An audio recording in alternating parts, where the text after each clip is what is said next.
Hey everybody, this is Bobby Dees, Wildlife Specialist for Record Rack Deer Feeds, here today with your weekly nutrition tip. I'd like to talk a little bit today about what nutrients are most limiting for white-tailed deer in December and January.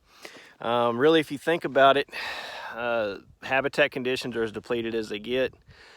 Our deer are kind of coming to the tail end of the rut, so bucks have run a lot of body condition off. Our does are just trying to maintain, and those younger deer are still growing physiologically. So the nutrient requirements of our herd are still up there, and there's just not a whole lot of groceries out there that Mother Nature's providing. So what's the most limiting?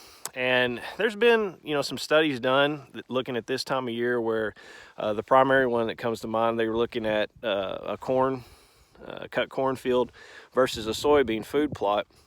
And what they found is those post-rut bucks really preferred the corn just because they were seeking carbohydrates or energy, where the does and younger deer that weren't mature yet physiologically were hitting the soybeans because they were looking for protein.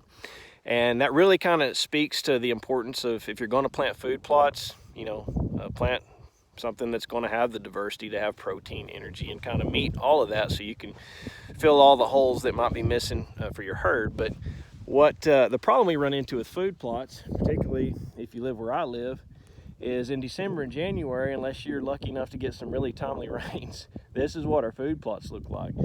They browse them down next to nothing if you can get them to come up at all. I mean, typically the water's the limiting nutrient, not the over browsing pressure.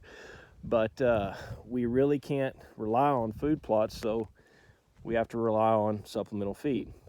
And there's a lot of different supplemental feeds that are out there that really kind of market to this point, like a post-rut ration. And I mean, I've seen rations for every stage of production, and I really think that's more of a marketing ploy than anything, just because you don't really want to feed one particular age structure. You want to feed something that's going to meet the needs of everything out there.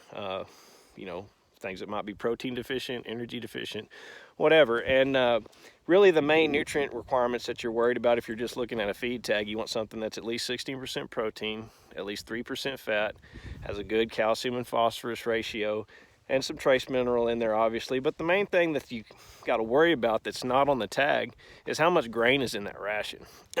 If you feed a ration that's got a whole lot of grain or starch in it, you can actually kill deer with feed. By you mess with the pH of the rumen, the largest stomach that a deer has. You mess with the pH, that starts killing the bugs in it. That causes acidosis, and that can kill the deer.